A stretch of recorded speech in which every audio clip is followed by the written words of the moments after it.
Hello everyone. Nagarjuna की कविता अकाल और उसके बाद भले ही मात्र 8 पंक्तियों की है, लेकिन यह हिंदी साहित्य की सबसे प्रभावशाली कविताओं में गिनी जाती है। क्या सिर्फ 8 पंक्तियों में भूख की पूरी दास्तां लिखी जा सकती है? आज के वीडियो में हम बाबा नागार्जुन की कालजयी कविता अकाल और उसके बाद के वो 50 MCQs देखेंगे जो आपके सेमेस्टर 4 के एग्जाम में इम्पॉर्टेंट है। चलिए चेक करते हैं आप कितने सही आंसर्स दे पाते हैं। भाग 1 में हम कवि नागार्जुन का परिचय पढ़ेंगे। इनसे रिलेटेड ऑब्जेक्ट्स मैंने पहले भी करवाए हैं, यहाँ पर आप डायरेक्टली आंसर बताते जाइएगा, ठीक है। पहला प्रश्न हमारा, नागार्जुन का वास्तविक नाम क्या था? वैद्यनाथ मिश्र। नागार्जुन का जन्म किस वर्ष हुआ था? 1911 में। नागार्जुन को किस नाम से जनकवि कहा जाता है?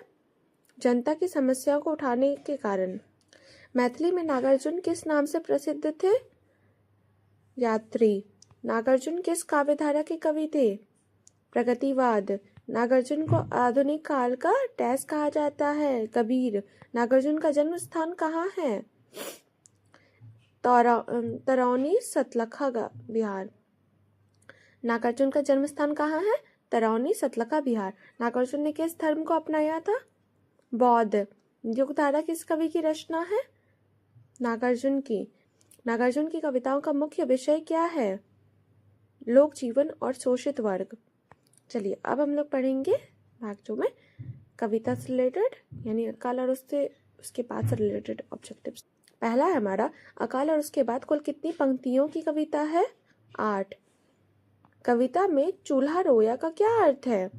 अनाज न होने के कारण चूल्हा नहीं जला।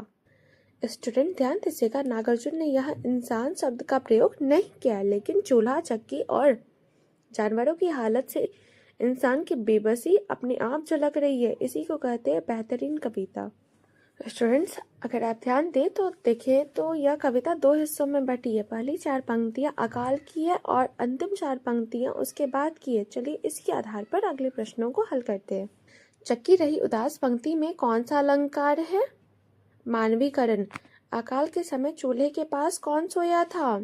कानी कुतिया। भीतर यानी दीवार पर किसकी गश्त लगी थी? छिपकलियों की। हालत रही शिकस्त किसकी थी? चूहों की। शिकस्त शब्द का क्या अर्थ है? बहुत बुरी हालत। घर के अंदर दाने कितने दिनों के बाद आए? कई दिनों के बाद। धुआं कहाँ उठा? आंगन के ऊपर। आंगन के ऊपर धुआं उठना किसका प्रतीक है? चूल्हा जलने और जीवन लौटने का। धुआं अक्सर प्रदूषण का प्रतीक होता है, लेकिन इस कविता में धुआं जीवन और रोटी का प्रतीक है। यह पॉइंट एग्जाम में जरूर याद रखिएगा। दाने आने पर किसकी आंखें चमक उठी? घर भर की। कौवे ने अपनी क्या खुजलाए? पंखे। कौवे का पंखे खुजलाना क्या संकेत देता है? अब उसे भी भोजन मिलने की उम्मीद है। कविता के प्रथम 4 पंक्तियों में किस स्थिति का वर्णन है? अकाल की विभीषिका। कविता के अंतिम 4 पंक्तियों में किसके वर्णन है? अकाल के बाद भोजन मिलने की खुशी। इस कविता में किन 2 स्थितियों के बीच का अंतर दिखाया गया है? भूख और तृप्ति का। कानी कुतिया का प्रयोग कवि ने क्यों किया है? अभाव और दरिद्रता को दिखाने के लिए।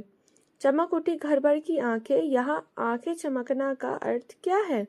बहुत खुशी होना है, उम्मीद जागना। नागार्जुन ने चूल्हे के लिए रोना शब्द क्यों चुना? क्योंकि वह भूख का सबसे बड़ा गवाह है। भीतरी कष्ट का बिंब क्या दर्शाता है? सन्नाटा और भूख का साम्राज्य। अब भाग 3 में हम लोग शिल्प भाषा और आलोचनात्मक प्रश्न देखेंगे। अकाल और उसके बाद किस प्रकार की कविता है?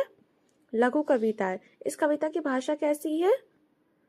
सरल और सहज खड़ी बोली। नागार्जुन की यह कविता किस वाद का प्रतिनिधित्व करती है? प्रगतिवाद। कविता में दाना किसका प्रतीक है? जीवन और भोजन का। कवि ने घर के जीवों चूहा, कुतिया, छिपकली का वर्णन क्यों किया है?